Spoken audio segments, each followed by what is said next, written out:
This is the time of year when we should be thinking about warm fires and hot chocolate. Instead, we turn to something more appropriate to a St. Louis summer.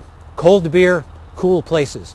Because 100 years ago, St. Louisans were all talking about the news, the tragic death of one of the city's beer barons. The Lemp family today is most famous, well, for its allegedly haunted mansion. But Anne-Marie Berger has confirmed reports of a Lemp reincarnation. Nope, your eyes are not deceiving you. Those cases read Lemp St. Louis. And yes, I'm talking about the beer.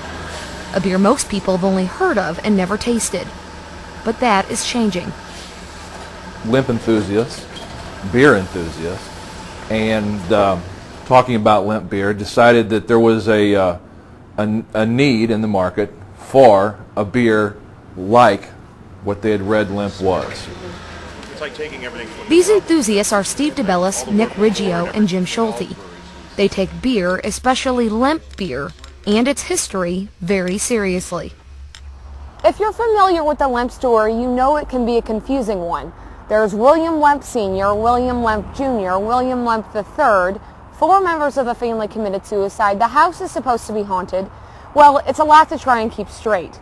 And unfortunately, all of the tragedy seems to overshadow just how important the Lemps were in American brewing. In the early and mid-1800s, German immigrants were arriving in droves to the St. Louis area. They chose St. Louis as their home because much of it reminded them of their native Germany. A very large influx of German immigrants came into St. Louis, set up a lot of their Turnvereins, social communities, Sangerbunds, and of course breweries, being Germans. And one of these new Americans was Adam Lemp. Lemp worked in the grocery business and manufactured vinegar and beer. His beer was the first taste Americans had had of lager beer, which is lagern is German for to store, and it's a smoother, more palatable. It's generally the Western taste leans toward a lager beer as opposed to an ale, which is the English style beer. So it became very popular. He ended up forgetting the grocery business and concentrating strictly on brewing. This is Adam Lemp's brew kettle. It's on display here at the Missouri History Museum. He used it in his first brewery. But the dates he founded his enterprise are debatable. A year here, a year there. Does it really matter? Well, actually, in this case, it does. You see, the earlier dates crown Adam Lemp as the first lager brewer in America. The preeminent history says between 1838 and 1840, lager beer was being sold at the Lemp Brewery at the original site down by the Gateway Arch. That would put him ahead of Wagner, who's the guy from Philadelphia. And we feel confident that Lemp was the first one to do it. Well, whatever the date, most agree that Adam Lemp's lager beer was one of the first produced in America, and certainly the first brewed in St. Louis. Lemp's brew gained popularity quickly, and space to lager large quantities of the beer became difficult. He found the solution in a newly discovered natural limestone cave just south of downtown. Using chopped ice from the Mississippi River, the temperature inside the cave could be controlled, producing the perfect temperature for the lagering process. This was the era before refrigeration, so they needed a place to store the beer, to age it. Lager has to be aged for 30 days before it's consumed. In August 1862, Adam Lemp died, and the Western Brewery was passed on to his son, Wiliam J. Lemp Sr. So many families, there's a business started and the son takes it over and it dies. This one, the son took it over and it took off. Wiliam Lemp Sr. took the whole concept of what a brewery was in America at that point and changed it.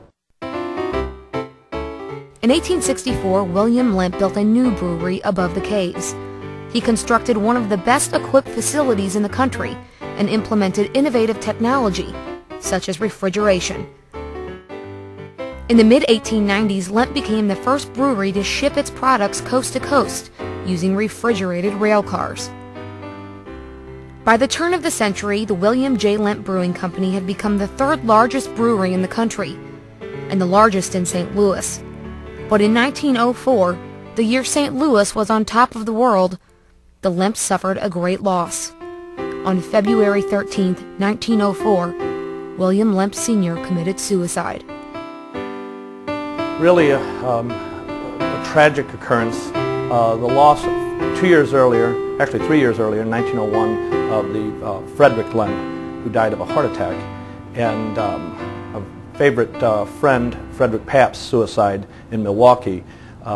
William Lemp was despondent and committed suicide here in the house, the first of 3 that take place in this house, the first of 4 in the family between 1904 and 1949. William Lemp Jr. ran the company until Prohibition, and in 1922 he was forced to sell the flagship brand name, Falstaff, and the familiar Lemp crest to Papa Joe Greasydick, and auctioned off the brewery. Sold the complex to International Shoe Company. It was an international auction for essentially a state-of-the-art manufacturing plant. There was $6 million. Remember they had their appraisal. Right, worth $6 million. At that time? At that time. Yeah. Oh, wow. Sold for $588,000 at auction. International Shoe Company bought it to use as a shoe factory. An interesting note, it was longer a shoe factory actually than it was a brewery.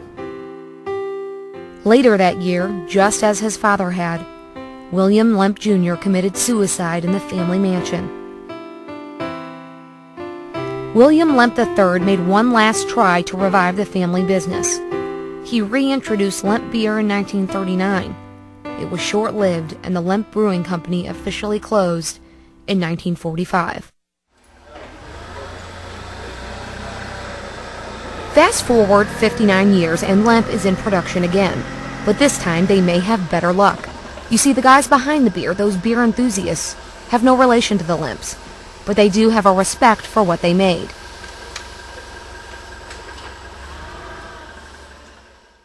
It's not the same recipe. Actually, people today, the tastes of the country have changed so dramatically that I don't think anyone would drink a beer made from an exact recipe from that era. Even though St. Louis is the only place you can buy Lemp beer, it isn't brewed at the Western Brewery. In fact, it isn't brewed in St. Louis at all. It's produced in Pennsylvania.